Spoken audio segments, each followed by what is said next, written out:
Good morning.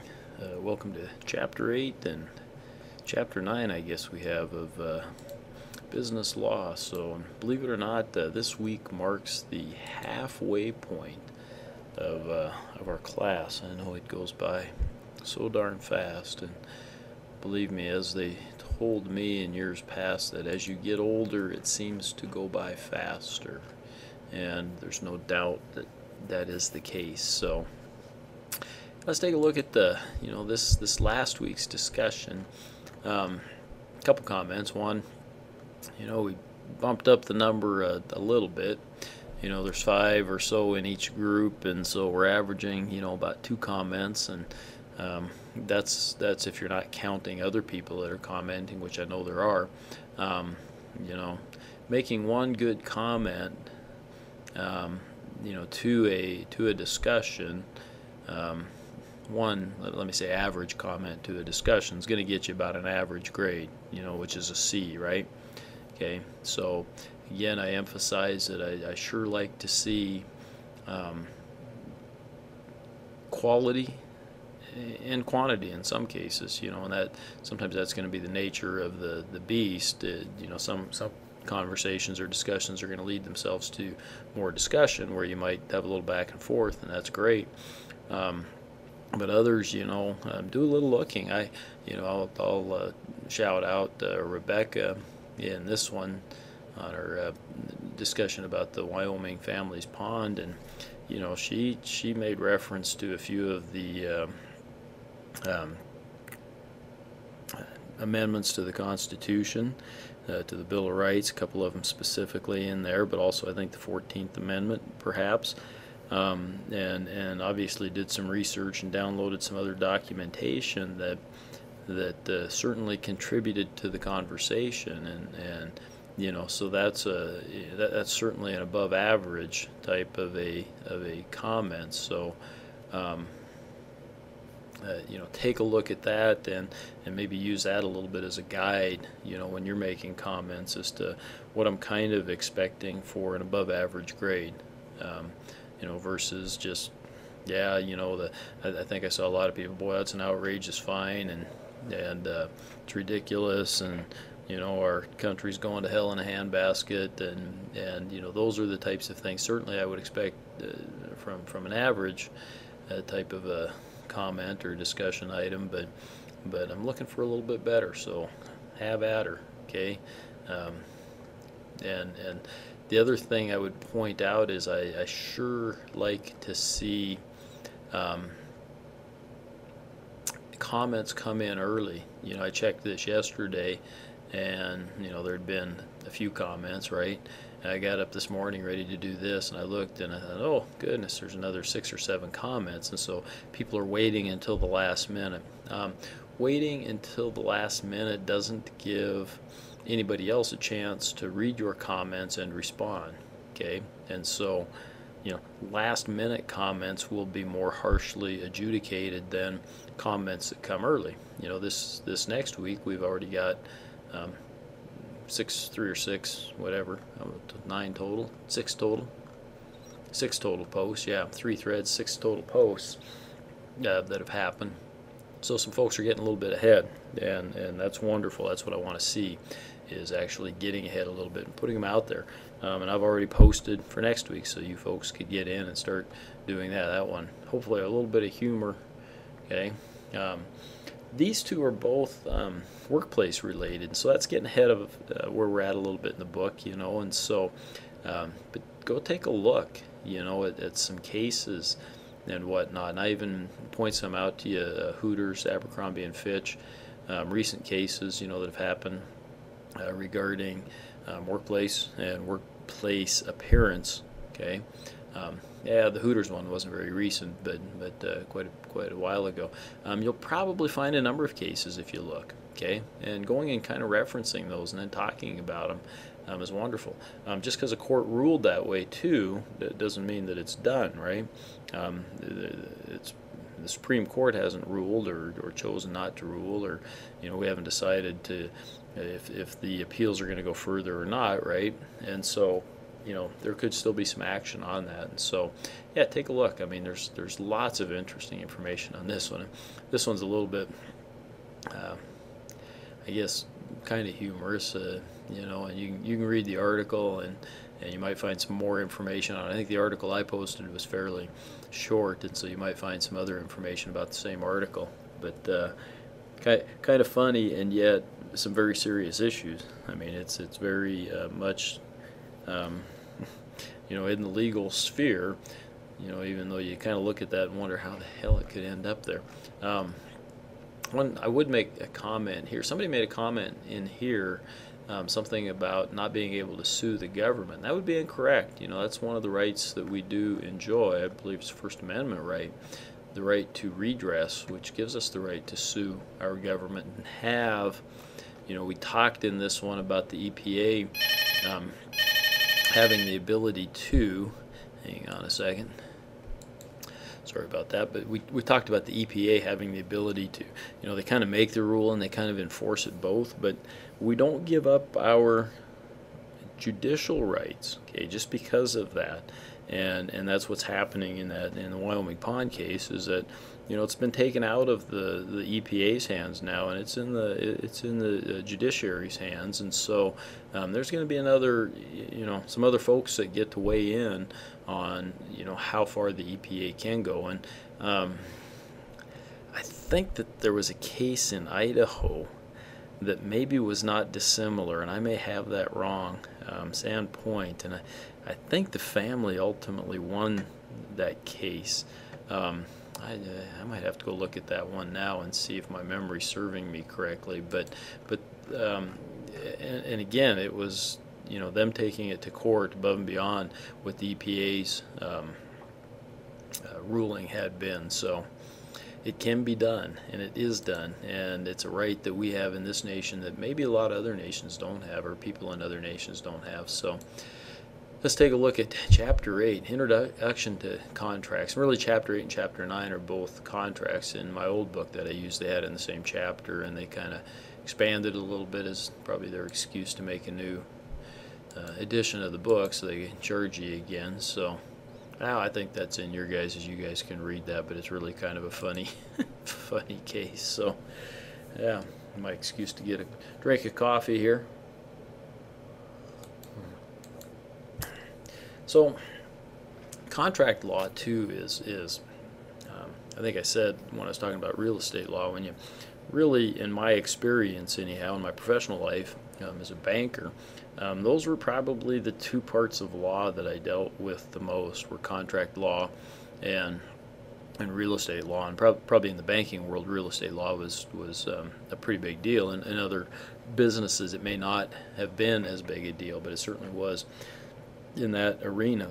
And then contract law, wow, I mean, it's what we do every day, right? We enter into contracts just constantly. We enter into contracts that you don't even know are really contracts. They happen, they're performed, and a contract actually existed, and you really didn't even know it. Okay, but it's those transactions, they're governed under contract law.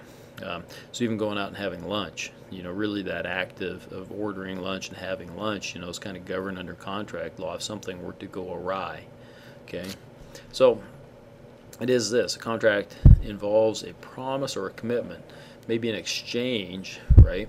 And it can be to do or not to do something. So yeah, you can have a contract not to do something, not to compete, for example, is probably the most common. Contracts do not have to be in writing. Most contracts do not have to be in writing. We'll find that there are some requirements for some contracts to be in writing, which we'll talk about. Promise to perform or not to perform. Again, that's kind of what we saw in that prior slide, right? Maybe not do something, not to perform.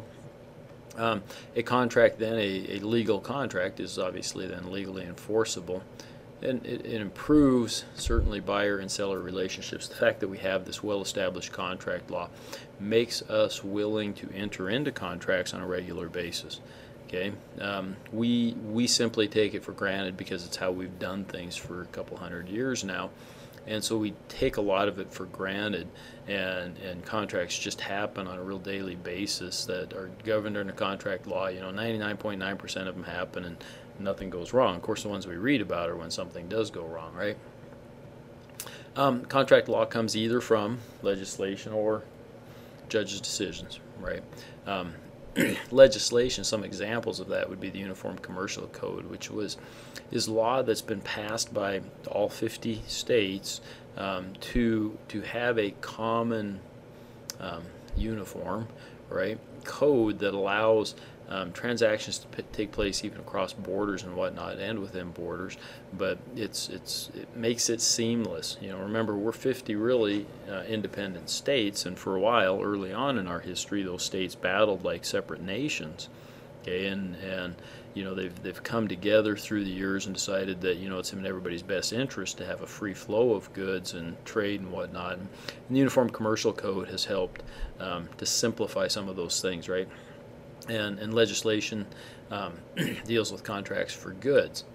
Common law are judges' decisions that have been made, okay, and oftentimes contracts for other than goods, or so contracts for services, those types of things.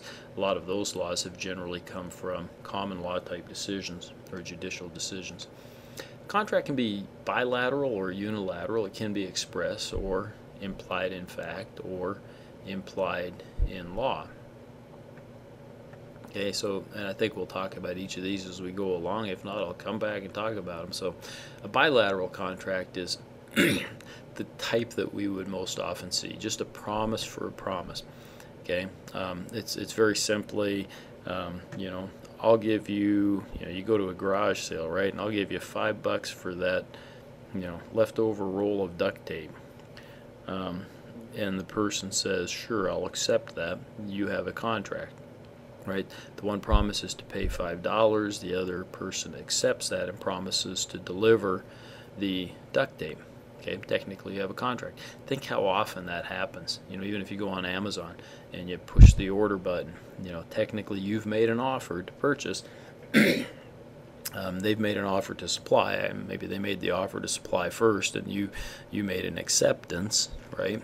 You were actually the acceptor in that case, but you each promised something, right? You promised to pay some money, and they promised to deliver you some goods. And so, think how often that happens. Every day that, nothing really goes wrong in the transaction, right?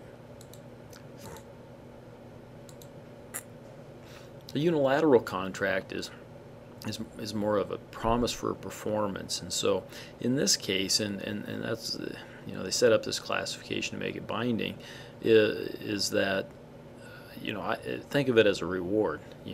I'll give you $50 for the return of my set of skis that got stolen, or my golf clubs that got stolen, right? For information leading to, okay, those types of things are a unilateral contract, and those are the best examples that I can come up with. And they work okay. They're fine, right? It's a promise that will pay something for performance. An express contract, again, is that the terms are actually discussed and sometimes written down, but they wouldn't have to be. Again, an express contract is every bit as enforceable if it's unwritten as if it's written, as long as the parties agree to it and they have a way to know that the contract was actually made. And my example of going to the yard sale and making that type of an offer, right? That's an express contract then, okay? Because the items, the terms were discussed and they were definitive, okay? Implied in fact conduct rather than discussion. Think about this. I think the example the book gives you is that, if you go to the doctor, you really have an implied in fact conduct, because you go to the doc and you expect the doc to look you over and maybe fix you, right? And you don't really discuss the terms, right? There's not an express contract. You don't discuss the terms, okay? Sometimes maybe when you take your car in, hey, it's got a clicking sound in the wheel. Can you fix that? Okay, that would be like an implied in fact conduct, because you didn't discuss the terms. Okay, and maybe some gray areas there too, right? Because you might take it in and say, hey, take that wheel off and tell me what it is, and then we'll discuss it. Okay, and that happens pretty often. But if you just took it in and said, "Hey, fix my front wheel. It's making a funny sound," that would be an implied in fact contract. Okay, and it would be enforceable. Right. So if the guy fixed your wheel and then you went back and complained about the price or something, the mechanic's probably going to win that one, right? Because you basically said, "Hey, fix it," and they fixed it. Okay. Implied in law is one party's unduly enriched at the expense of others. Interesting, the whole wrong roof thing, right? The whole wrong roof thing, and that gal may have caught a break because, say they had torn off the roof and they had replaced it, and she knew about it. Maybe she knew about it and didn't put a stop to it. She might be forced to pay for the roof, okay, or at least some part of it, okay. Now she figured out after they tore it off, so obviously it was kind of an in-between thing, and I don't think that an implied in law would fit in that case, right? But if you knew about it, if somebody came over and did your roof and they were supposed to do the neighbors, and you just sat there and let it happen, without saying something, like, "Hey, buddy, you're on the wrong roof," the judge may force you, the courts may force you to then pay at least substantially for that work that was done on your place, right? And so that's to allow somebody to not be unduly enriched, okay? And as you might imagine, there's lots of gray areas in there. Okay, contract enforcement. It's enforceable, of course, if the court will uphold the validity. So it's kind of a after the fact type of thing, maybe, but if the court will uphold it, certainly it was an enforceable contract, right? Unenforceable is the party might have a justifiable reason for non-compliance, and and that happens in a lot of cases, and we'll talk about some things that might make a contract unenforceable. A valid contract is one where the essential requirements are present. We'll talk about some of those essential requirements like capacity, legal terms, and those types of things, right? A void contract means that it lacks validity or enforceable, and voidable means a party has a right to withdraw. And that's, that happens. Avoidable contracts often, I'll buy your house if I can get a loan, right? Well, if I can't qualify for a loan or maybe a specific loan, I might have the right to void the contract, right? And I think we talk about these. I think part of your assignment here was talked about executed versus executory, okay? It's important to remember that an executed contract means both sides were done, right? Both sides were done, okay?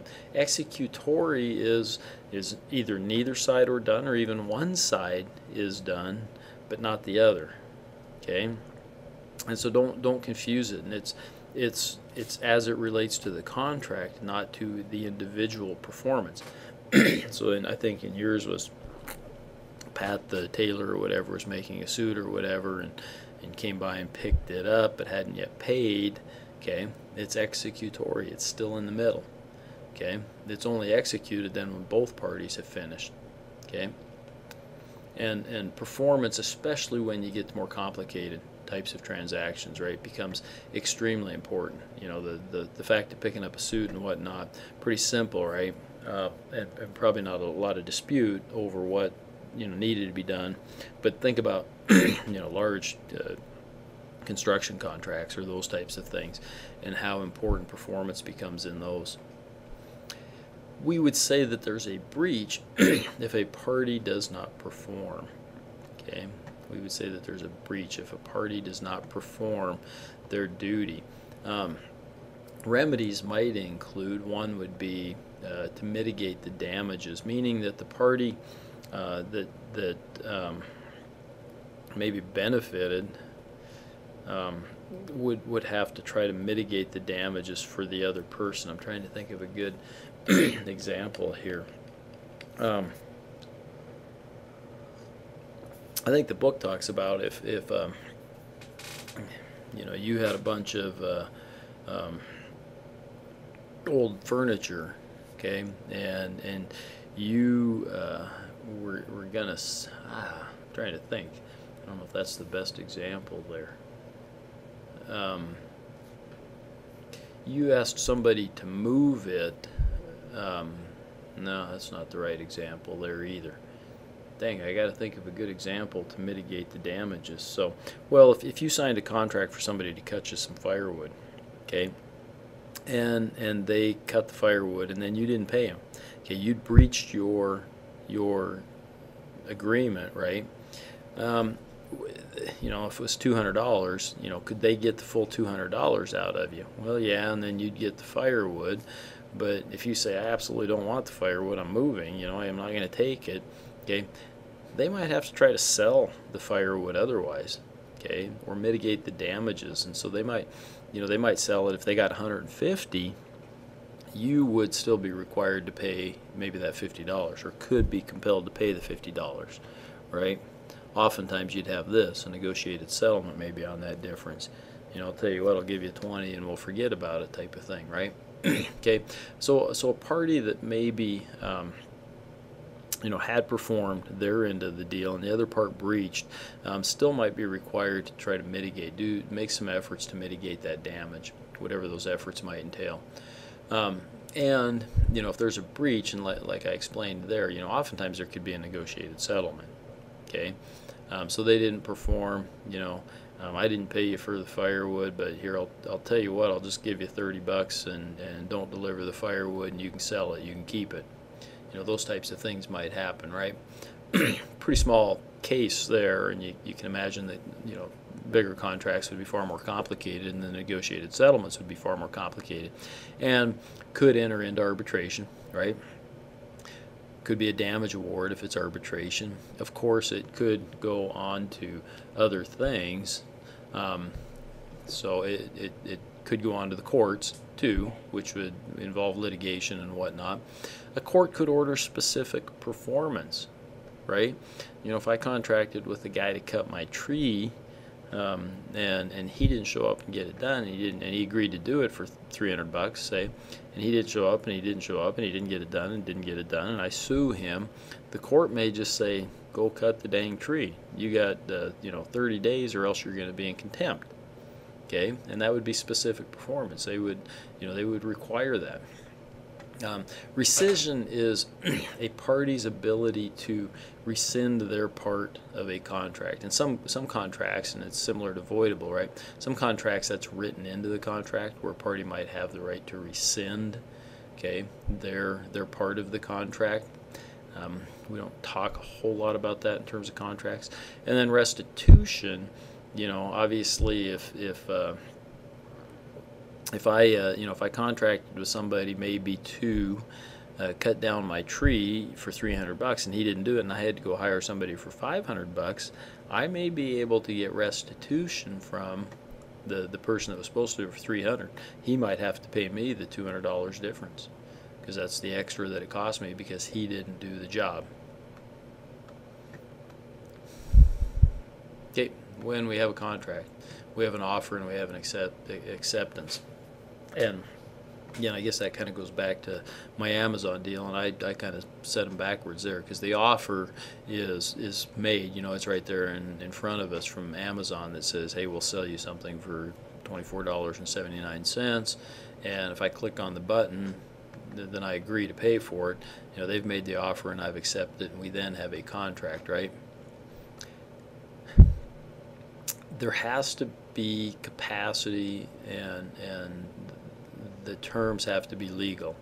Okay, so by capacity, I think we talk about capacity a little bit later, so I'm not going to get into it. But you have to have the ability. You have to be of age, for one example. Okay, and the terms, or the contract itself, has to be legal. So we can't expect a contract to be enforced that had a illegal substance or an illegal basis to it. You know, maybe some high-end gambling types of contracts, yeah, probably not going to be enforceable, right? Transactions for illegal or illicit drugs, right? Probably not going to be able to enforce those, right? Then it has to be supported by consideration, and consideration is a legal doctrine that says both sides have to give up something, right? There has to be something given up by both sides. Now, the courts have said throughout history that, you know, they're not the arbiter of the amount. Okay, they're not going to never step in and say, you know, this was unconscionable, you know, this guy got too good of a deal. They leave that up to the parties, but they do say that there does have to be consideration by both parties. Okay? There has to be intent for the offer. We're talking about the offer here, and there has to be definiteness. Okay? It has to be a definite offer, you know, kind of specific, right? And an offer should come with termination, right? So this offer expires, or this offer is going to be terminated, you know, etc.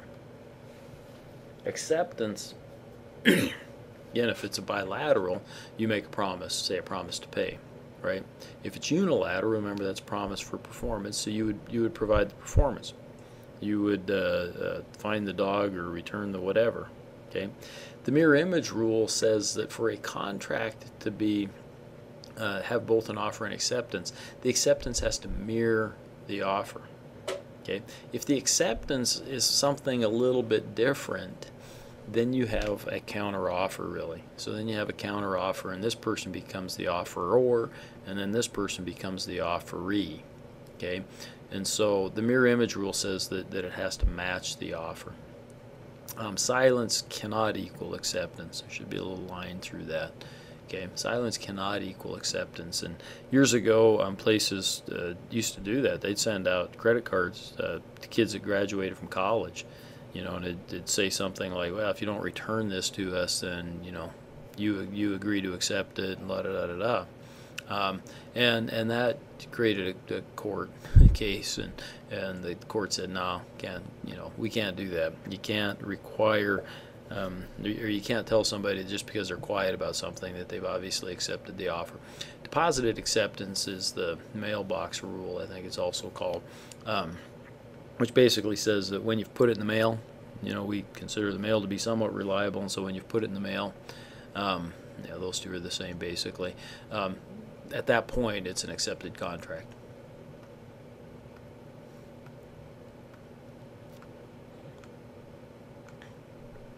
Okay, things that can create a termination, right, of a contract would include the provision right in the contract, and that happens pretty often. You know, here I'll give you 10 days, right, to decide.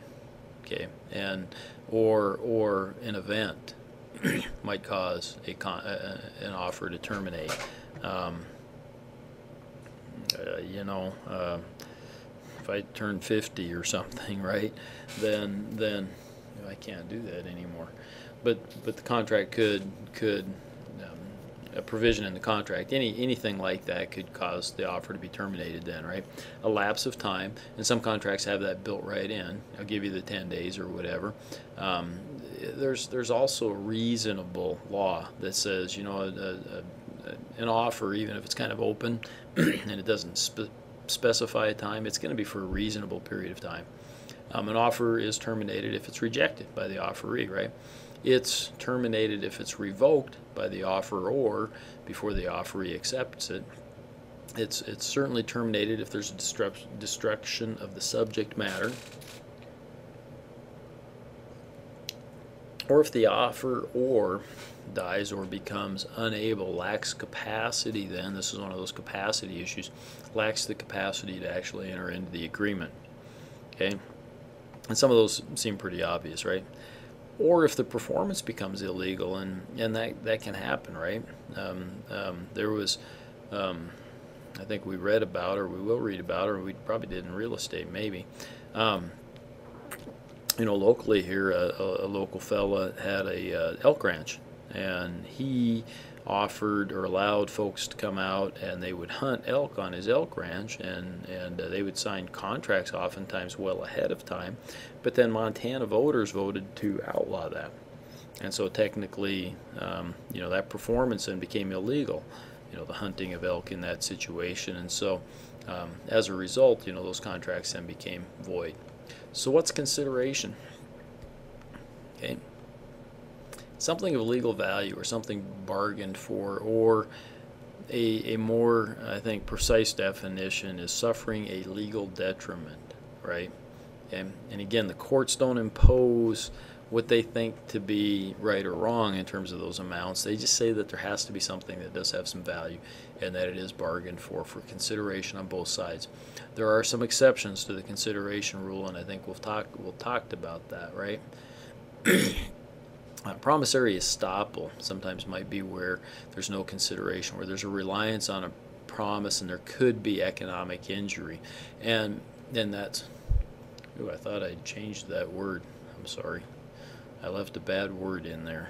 I guess with the little kid flipping you the bird anyhow, it's bad enough. But okay, so we have sometimes there's no consideration. What happens there, as an example, might be, let's talk about a will, right? Person dying and is going to leave some money to a charity, right? Well, the charity's not putting up any consideration, right? But basically it's a contract that says upon my death you're going to get this, okay? But the charity's not putting up consideration, and in this case it's saying that, you know, they don't have to, right? And it's going to be allowable because they're relying on the promise of the gifter in that case, and they would certainly suffer economic injury if something came along and didn't allow it to go through, you know, didn't allow the donation to go through. So the courts would enforce something like that even though the charity didn't have any consideration, right? Let's talk about capacity. Capacity is the ability to, right, to enter into a contract. And certainly minors, okay, under the age of 18 can't enter into contracts, with an exception. They can for necessaries, and you know, I guess think about, you know, teenagers maybe that and unfortunately some of them are off on their own trying to make ends meet and whatnot, and if that's the case, they can enter into contracts maybe for like a rental, okay, and maybe even a vehicle if they needed to and whatnot, okay. If somehow they entered into a contract under the age and it wasn't for necessaries, okay, they could void that or disaffirm it when they became of age. I think it's within 90 days. So if you turn 18 and, you know, let's say you had a car loan, right, and at the age of 18 you decided you didn't want the car loan anymore, and if nobody had co-signed or guaranteed that car loan, you could go to the bank and say, hey, you know, I want to void this. I want to disaffirm it. Now, it doesn't mean you'd get to keep the car, right? No, sorry. You'd then have to turn the car probably back in too, okay? But you could get out of the contract with no harm, no foul, okay? Intoxicated persons might be, or mentally incompetent, and, you know, lots of things would come up there, right?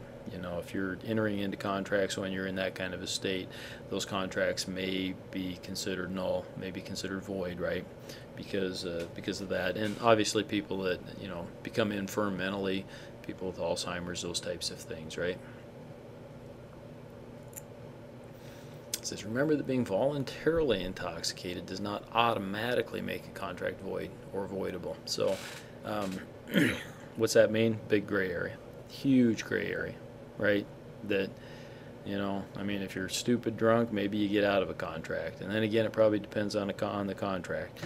You know, if it's $20 that you offered to pay somebody to shine your shoes, you're probably going to have to pay it, right? You know, if it's 20 grand for something that's stupid, maybe you get out of it. I don't know. Okay. Some unlawful, right, things that can make a contract void or voidable, or not enforceable. Things that are restraint of trade. And we'll talk about that when we get into later chapters, when we talk about antitrust law and whatnot, right? So companies or businesses can't enter into agreements where they would restrain trade, meaning that they might do some things to you know, go together so they can bump up prices, do some things like that. Okay. Other examples might include things like this. You know, gambling. There's certainly certain gambling in the state of Montana that's illegal. Okay. I think that small bets, you know, even on games and whatnot, are allowed, but I don't think in Montana that you can make a $10,000 bet on a football game or something, right? Okay. Poker games too. There's limits as to the pot size and those types of things. Okay, and so if you got into a poker game where those limits were a lot higher, the guy didn't pay off his debt, you might have a tough time enforcing it. Okay, usury are laws that set interest rates. Montana formally did not have a usury law, but I think it was the last legislative session or the one before we passed a usury law, and I think 36% is the max. Somebody who's unlicensed, but participating in an activity where they should be licensed, right? A hairbender, right, that does your hair. Well, if they screw it up and it turns out they're not licensed, you might have a tough time enforcing that, getting your money back or whatever. Okay. Exculpatory is trying to relieve oneself of liability, so putting it in the contract and saying, doesn't matter what happens, you can't hold us liable. Well, that's not really legal. You still see that in contracts, and in contracts, and you'll see that if a person goes to the skate park or something, or a ski hill or something, right? Hey, if you ski here, you take on a certain amount of risk, and that's true, okay. But there's still some there's still some duties that the people that provide those services have to provide you with a relatively safe environment. Things that are unconscionable, can be, and we see that term, gray area, right? And things that are just prohibited by law, again, something to do with drugs or anything like that. Okay, a covenant not to compete is perfectly legal. There's nothing wrong with a covenant not to compete. Those are very common in contracts. If you were to buy out a business, if you were to buy out Joe's tire shop, okay, then you would tell Joe. To me, it'd be automatic. You'd say, well, Joe can't open a tire shop for the next 10 years within 30 miles of the city of Havre. Sorry, Joe. Okay, I would insist upon that, right? If I were buying that type of a business. So, contracts can also be voided, right? If there was fraud, it would make the contract void, obviously. If there was misrepresentation, and that's just kind of a little lesser form of fraud, right? That's just a little white lies instead of the big lies that you might see. So if you were forced to sign the contract under duress, okay, that would be considered a reason to make a contract voidable. Okay, undue influence is probably the best example there might be to think of an older person, maybe a person with limited mental capacity, due to aging or maybe other reasons, but somebody else, coming in and exercising some undue influence over that person and getting them to sign contracts, to sign over their car or sign over some money. Unfortunately, believe it or not, I saw that all too many times in banking. I saw that more than I wanted to. That's for darn sure. But folks taking advantage of people that in later years had become a little bit infirm in their decision making and whatnot. So mistakes. A mutual mistake is both parties make a mistake. Yeah, it's avoidable. Boom, automatic. That's no problem. Both parties agree to avoid it. It's done, right? Even if there wasn't a mistake, if you both agreed to avoid the contract, it'd be avoidable. Unilateral, a little different. Okay, and that's going to be another one of those gray areas. Okay, in a lot of cases, if I if I just misquote you, on a project by $1,000 and it's a $100,000 project, sorry, then I'm probably going to be stuck with it. There are probably some cases though where a unilateral mistake could be reasons to void a contract. Again, it'd be just a case-by-case basis. Maybe my agent put out the wrong offer or something, then it's unreasonable and I can't live up to it. Yeah, okay. And mutual assent, again, might have to do with a mutual mistake type of thing, right? Both parties can just agree to do it. So oral contracts are generally enforceable, right? Generally informal, every day, right? It's just every day we enter into these oral contracts or these contracts that just happen. You probably do 10 of them a day and you just take it for granted. Okay. So written contracts. There are some contracts, remember, that we do require to be in writing, and one is land. Real estate transactions are recorded, at the court, because somebody's got to keep a record of it, and so anything that we do typically with real estate is going to require that we record it. accept part performance. I'm not 100% sure what that even means. Maybe allowing somebody access, is kind of like giving them a little bit of an easement, but it's, and it's technically they have an interest. Technically it could be a contract, but you're not really selling the land to them or anything, and so that may be an enforceable contract that really doesn't have to be recorded. Okay, my best example. Okay, but most things, if we're transferring land, if we're mortgaging land, using it for collateral, those types of things require written contracts. Even most easements and those types of things, like for pipes, for roads, things like that, are going to be written as well. To pay debts of another, this is like co-signing or guaranteeing a loan for somebody else, and the reason that's required to be written is because you get no consideration then, right? Okay, you're not the receiver of the loan, right? You're just agreeing that if the person that signed for the loan doesn't pay it, you're going to, and so in that case, they've said that needs to be written. 1 year plus for performance. So maybe think of a long construction contract or something like that. Maybe even some of these sports contracts. I'm sure they're all in writing anyhow, but they might need to be because they're signing somebody for 10 years, right? They're locking them into a contract for 10 years. Okay, sale of goods for expensive goods, $500 plus, and in a lot of cases those have been simplified too. You might buy something for $1,200 and you get a lengthy receipt from Sears or Walmart or something. Technically that's your written contract, right? So that becomes a written contract, I guess, by nature of that, and it could just be the receipt that's actually the evidence of that. Parole evidence says that things that we might decide afterwards and agree to verbally aren't going to be allowed if they differ from the written contract. So if we do have a written contract, up here on some of these things that we've talked about, if you're buying a car, it's over $500, you're going to sign a written contract, and if you talk after the fact, about the dealer throwing in this or that, you may have a difficult time getting that to enforcing that in court. Okay, and simply because of that, it wasn't included in the written contract. So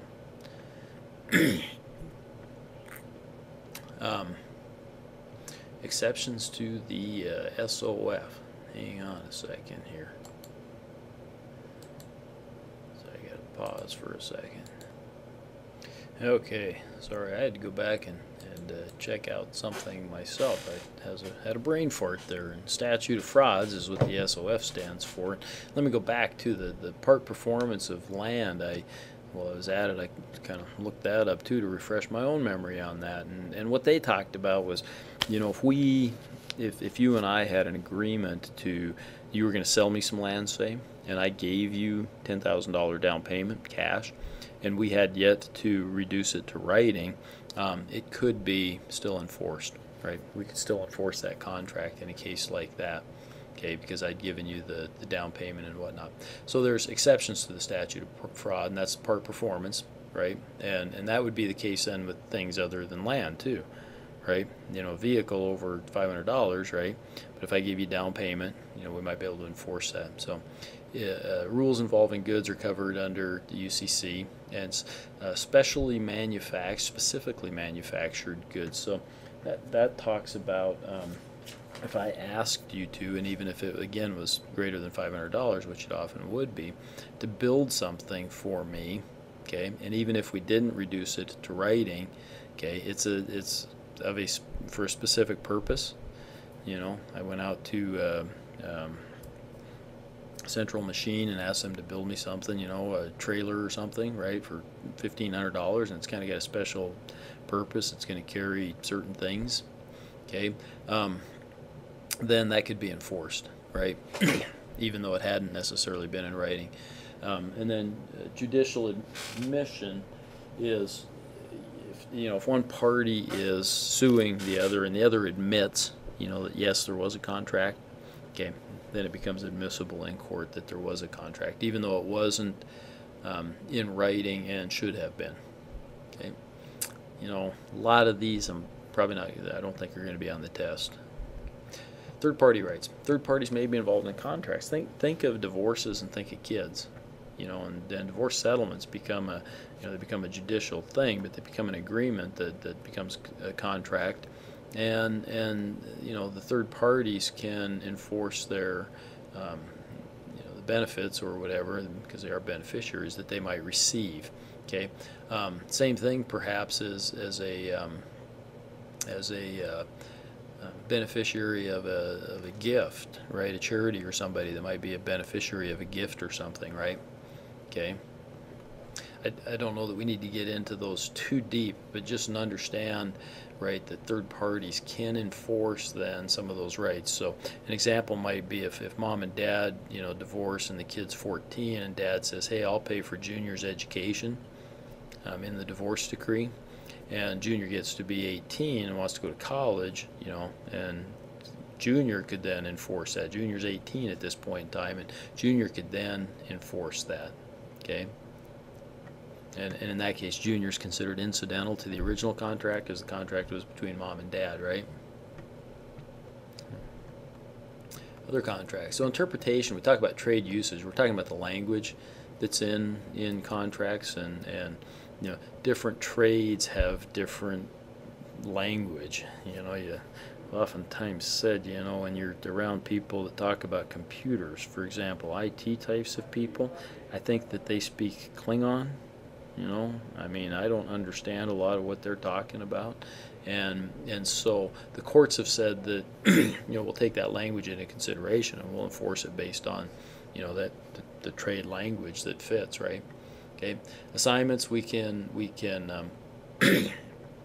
assign contracts, okay, unless sometimes the contract may say not assignable. That's fine. It can do that, but otherwise, rights to contracts can be assigned, and you'll see that occasionally. You'll see that fairly often. That's kind of what happened in mortgages and the whole mortgage crisis. Is a bank or a mortgage company might put the loan in place, but they would assign their interest then to somebody else, and oftentimes they'd end up at Fannie Mae or Freddie Mac or one of those. Novations are when original parties relieve the obliger from liability. Okay, and there's a substitution made. That might happen with a death or something, right? Okay, or somebody becomes unable to, and maybe somebody else is willing to pick up that end of it. So, some trends, yeah.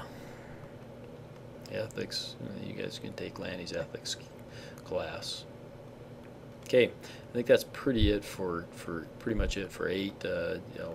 Stop this. That's at 7. That's because that was the older book, I think. So I'll be back. I'll do a separate one for chapter 9, which should be fairly short, and get that sent out a little bit later. So thanks. Have a good week. We'll talk to you next week.